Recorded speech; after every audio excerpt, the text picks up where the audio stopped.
இந்த பாய் என்பதும் தோழர் என்பதற்கும் நெருக்கமான உறவு இருக்கிறது.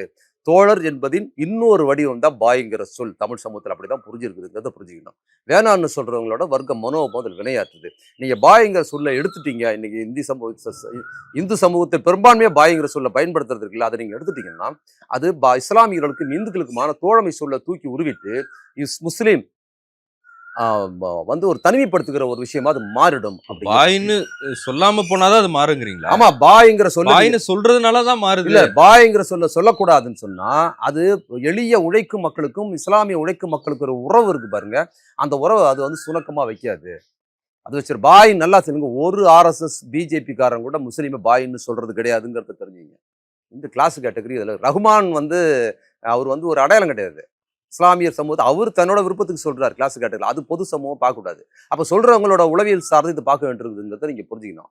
இன்னொரு விஷயம், ரஹ்மான் போன்றவர்கள் இன்னைக்கு வந்து இந்தி படத்துலலாம் அவருக்கு வாய்ப்பு குறைப்படைக்கப்பட்டதுக்கு அவர் ஓரளவுக்கு தமிழ் ஆழத்துல பேசுறாரு. ஆனா ரஹ்மான்கிறவருக்கு பின்புலத்தில் அவரோட முதல் படமே இஸ்லாமிய எதிர்ப்பு படத்தில் தான் அவர் இசைமிக்கிறாரு.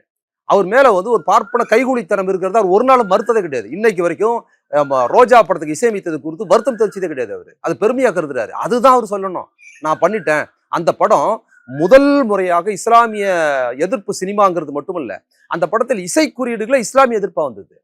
நீங்க வந்து ஒரு பாலியல் வன்முறை செய்கிற ஒரு நபர் பாலியல் வன்முறை செய்யறான் காஷ்மீர்ல ஒரு பெண்ணை.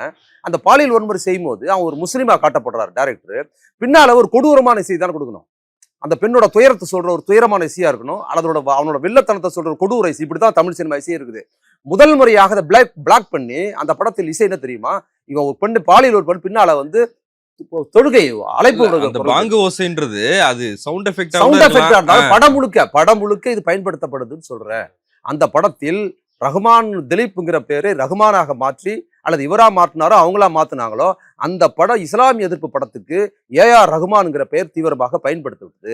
எப்படி பாஜக என்கிற மதவாத கட்சிக்கு அப்துல் கலாம், ஜனாதிபதி அப்துல் கலாம்ங்கிற பேர் எப்படி அவங்களுக்கு இன்னைக்கு வரைக்கும் பயன்படுத்துதோ, அதுபார் திரையுலகில் இருக்கிற இஸ்லாமிய எதிர்ப்பு மணிரத்னம் பாலச்சந்தர் போன்ற உருவாக்கப்பட்ட அந்த படத்திலையும் அதற்கு பின் வந்த படங்கள்ல ரஹ்மானின் வெற்றிக்கு பின்னால் சுழியே இந்த சங்கித்தனமான சினிமாவின் பின்புலத்திலிருந்து தான் அவர் பிரமுகர் ஆறாரு.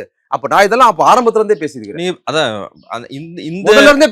இப்ப வந்து என்னன்னா அவரே வந்து ரவுண்டு கட்டாங்கிறதுனாலதான் பிரச்சனை. அதனாலதான் அவர் இப்ப வெளியே பேசுறாரு.